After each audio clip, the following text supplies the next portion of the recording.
먼저 바르게 알아야 합니다. 안 대로 믿어야 합니다. 믿은 대로 살아야 합니다. 때가 가까웁니다. 목회자 한 사람 한 사람, 성도 한 사람 한 사람이 하나님 앞에 가장 아날로그적인 방법으로 돌아가야 한다고 믿습니다. 우리는 신앙에 있어 최대한 아날로그로 돌아가야 합니다. 4차 산업혁명이니 디지털 시대니 하는 단어가 익숙해지기 훨씬 전부터 이 말이 정말 하고 싶었습니다. 언젠가부터 교회 강대상 뒷면 상단을 크게 비추는 스크린이 설치되었고 그곳에 성경과 찬송 안에 있는 글자들이 나타나기 시작했습니다. 그리고 점점 성도들은 교회에 성경을 가져오지 않기 시작했습니다. 심지어 예배 시간에 자신 앞에 성경과 찬송이 있어도 열지 않고 정면에 비치는 스크린에 나타난 성경과 찬송을 보기 시작했습니다.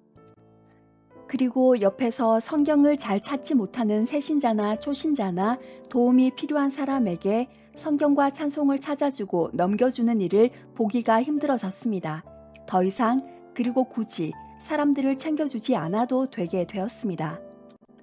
교회 밖 세상은 점점 디지털화되어 가고 교회도 점점 그것에 익숙해져 갔습니다.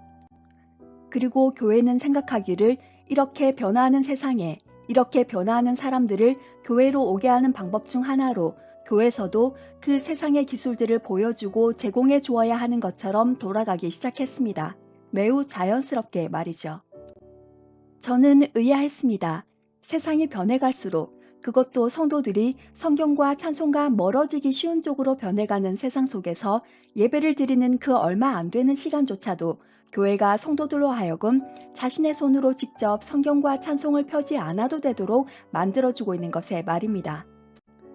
몸이 불편한 성도, 처음 온 성도에게 디지털이 도움이 된다고 생각할지 모르나 교회는 오히려 그 반대 측면을 생각하며 예배를 드리도록 했어야 했다고 봅니다.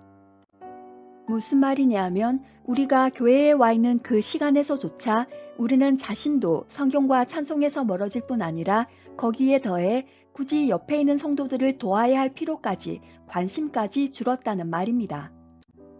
손때 묻은 성경 찬송을 손에 들고 옆구리에 끼고 가방에 넣고 교회 와서 예배 순서가 하나하나 진행될 때마다 자신의 손으로 직접 성경과 찬송을 넘기고 굳이 봉사 담당이 아니어도 성경 못 찾는 사람을 발견하면 찾아주면서 함께 예배드리는 그 모습을 유지했었어야 했다고 생각합니다.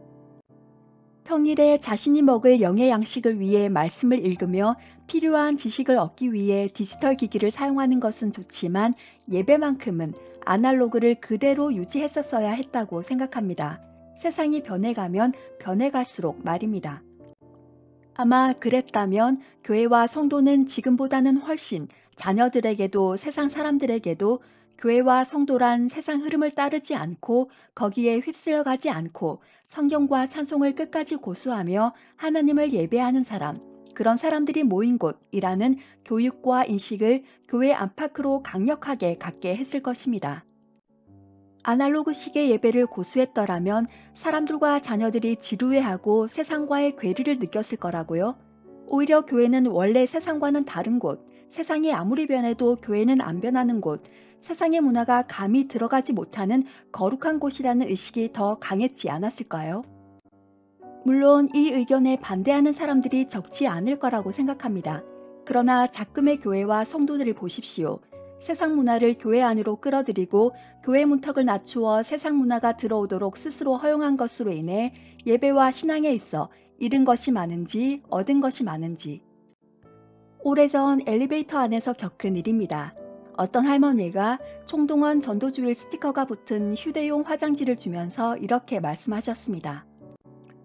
이번 주 교회 오면 유명 연예인 볼 수 있어요. 교회 오세요. 그 할머니는 권사님쯤 되어 보였습니다. 제가 모르는 척 짧게 여쭈었습니다. 저기, 교회는 예배드리고 하나님 말씀 듣는 곳 아닌가요? 연예인은 TV나 콘서트장에 가면 볼 수 있는데 연예인 보러 교회가 필요했나요? 30초도 채 안 되는 그 짧은 대화가 끝나기가 무섭게 그 할머니는 자신이 내려야 하는 층수였는지 아닌지는 모르지만 깜짝 놀란 표정으로 엘리베이터 문이 열리자마자 도망치듯 황급히 엘리베이터에서 내렸습니다. 물론 그런 계기로 교회에 발을 들여놓았다가 예수 믿게 되는 경우도 있습니다만 그분이 초신자가 아닌 것과 제가 전도 대상이 아닌 이유로 그분께 교회의 본질을 상기시켜 드리고 싶었습니다. 그분이 그런 내용의 전도를 한 해 두 해 하신 것이 아니었을 텐데 아마 댁에 가셔서 교회에 대해 생각을 한번 해보시는 계기가 되지 않았을까 싶었습니다. 여러분, 교회에서 세상의 분위기와 맛을 느끼려고 하는 것, 그런 것을 충족시켜 주려고 하는 것 자체가 모순입니다. 교회는 세상이 아니에요. 교회는 세상과는 구별이 되어야 합니다. 교회가 어떻게 세상이 주는 즐거움들을 사람들에게 줄 수 있겠습니까? 경쟁 자체가 안 됩니다. 이길 수가 없어요. 우리가 세상을 이길 수 있는 유일한 방법은 디모데전서 4장 5절 말씀처럼 하나님의 말씀과 기도로 거룩해지는 것입니다. 그리하여서 세상과는 구별되어서 거룩하신 하나님께 거룩하게 예배드리고 그 거룩을 세상의 삶으로 열매로 보여주는 것입니다. 교회에 서라운드 입체 음향과 온갖 전자악기들이 들어와서 우리의 예배와 찬양이 얼마나 거룩해졌습니까? 성도들, 특별히 청년들, 중고등부, 유초등부 자녀들이 하나님의 거룩하심과 그분께 드리는 찬양은 세상과 구별된 거룩한 찬양이라는 것을 얼마나 인식하게 되었나요? 교회에서 예배마다 모임마다 검은 표지 안에 흰색 종이 위에 그려진 그 삽으로 된 클래식 찬양이 불려지는 것을 우리의 자녀들이 지속적으로 듣기만 했더라도 그들은 하나님께 드리는 찬양, 교회 음악은 세상 음악과는 확연히 구별된다는 것을 명확하게 인지했을 것입니다. 그리고 그들이 악기 연습, 노래 연습, 춤 연습하는 시간과 그들이 성경을 보는 시간을 비교했을 때 그들이 악기 연습, 노래 연습, 춤 연습에 집중하는 정도와 성경에 집중하는 정도를 비교했을 때 그들이 악기 연습, 노래 연습, 춤 연습을 좋아하는 정도와 성경을 좋아하는 정도를 비교했을 때 그들이 성경에 더 많은 시간을 투자하고 성경에 더 집중하고 성경을 더 좋아한다고 자신있게 말할 수 있는 목회자와 교사들과 부모들이 과연 몇 프로나 될까요? 저는 거의 제로라고 생각합니다.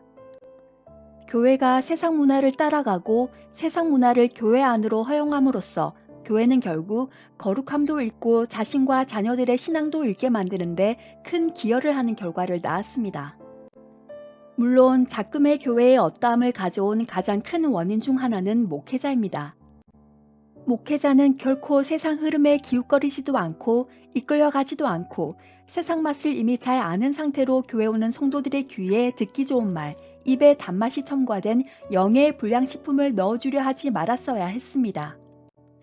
목회자가 올바른 신학과 성경관과 목회관을 가지고 교회의 교회됨과 예배의 예배됨이 진리로부터 이탈하도록 하는 그 어떤 것도 수용해서는 안 될 뿐 아니라 막아야만 하는데 목회자도 그렇지 않고 또 그런 목회자를 쉽게 떠나지도 못합니다.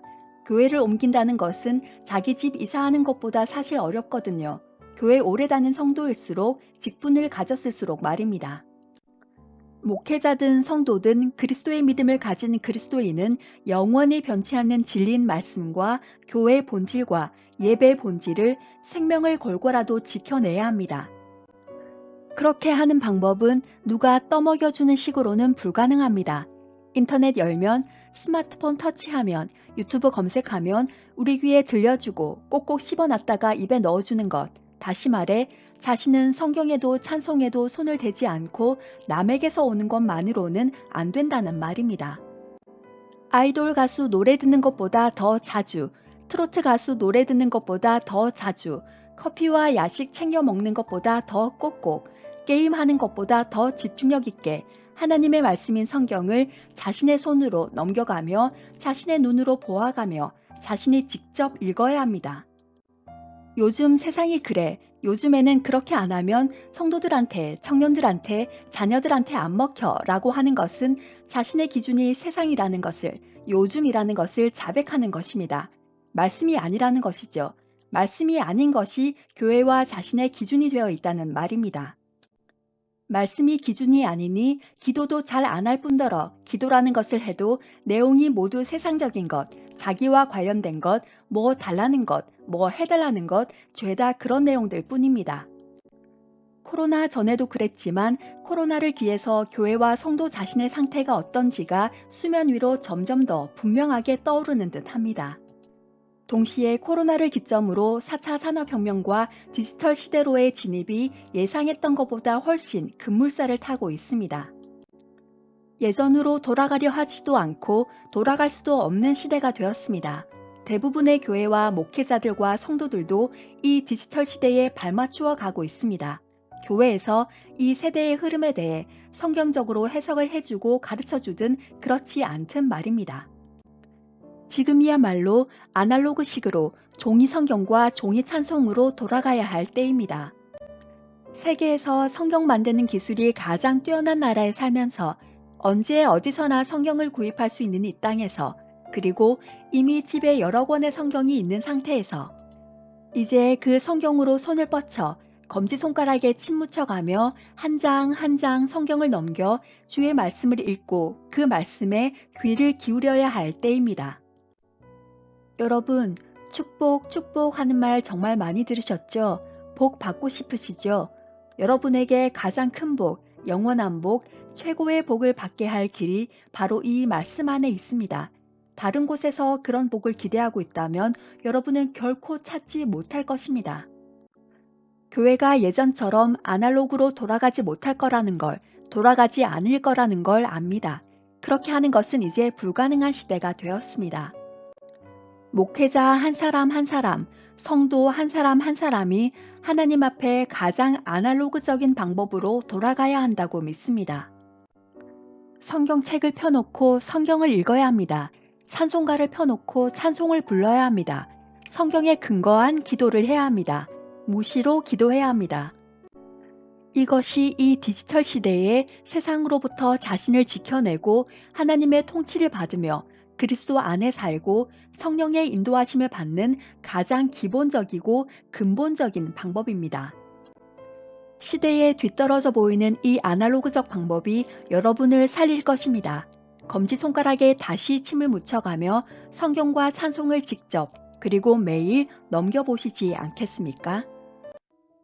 이상 설교문 잘라서 읽어드리는 참 믿음과 구원 올리고스 TV의 설시아였습니다. 그럼 다음 설교문으로 곧 찾아뵙겠습니다. 감사합니다.